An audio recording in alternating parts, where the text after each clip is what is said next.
Praise the Lord. परमेश्वर आप सबको आशीष दे। आज हम बात करेंगे बाइबल के बारे में। एक मसीही होने के नाते हमें बाइबल के बारे में ये सारी बातें पता होनी चाहिए। शुरू करने से पहले मैं एक वचन पढ़ना चाहूंगा। दूसरा तीमुथियुस 3:16। संपूर्ण पवित्र शास्त्र परमेश्वर की प्रेरणा से रचा गया है और उपदेश और समझाने और सुधारने और धार्मिकता की शिक्षा के लिए लाभदायक है। इससे हमें ये तो पता चलता है कि बाइबल हमारे लिए कितनी आवश्यक है। अभी हम बात करेंगे बाइबल के इतिहास के बारे में। बाइबल 66 अलग अलग पुस्तकों का मिश्रण है और इसको लिखने में लगभग 1600 साल लगे थे और इसको 40 अलग अलग लोगों ने लिखा था परमेश्वर से वचन पाकर, और कईयों से परमेश्वर खुद बात किया करते थे। और बाइबल को 3 भाषाओं में लिखा गया था, हिब्रू, ग्रीक और अरामीक में। बाइबल को 2 भागों में बांटा गया था। पहला पुराना नियम, जिसको व्यवस्था का दिया जाना या नियमों का दिया जाना कहा जाता था। यह यीशु मसीह से आने के पहले का भाग है, जिसको हम बिफोर क्राइस्ट कहते हैं और शॉर्ट में बीसी कहते हैं। और दूसरा नया नियम, जब यीशु मसीह इस धरती पर आए और उसके बाद क्या हुआ, उसको हम आफ्टर क्राइस्ट कहते हैं, जिसको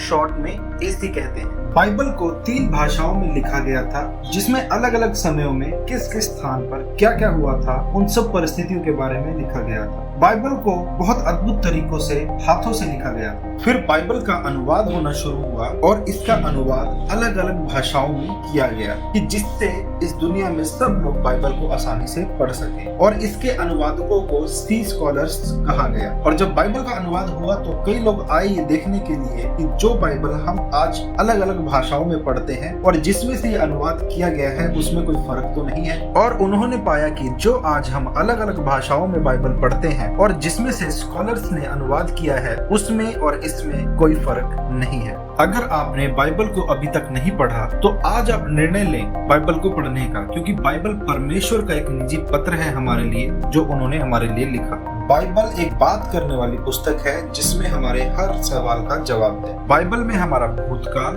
वर्तमान और भविष्य भी है, जिससे हमें मदद मिलती है हमारे जीवन को सही तरीके से जीने में और परमेश्वर के राज्य में प्रवेश करने में। बाइबल में जो भी लिखा गया है वो आज तक बना हुआ है, जिसे कोई बदल नहीं सकता। जैसे कि एक सबसे अच्छा उदाहरण है कि तुम मुझ पर पूर्ण विश्वास रखो और मैं तुम्हें इस दुनिया की सबसे श्रेष्ठ जाति बनाऊंगा, जो आज तक भी बनी हुई है। Praise the Lord. आप पढ़ें बाइबल को आज और जाने परमेश्वर की योजना आपके जीवन में।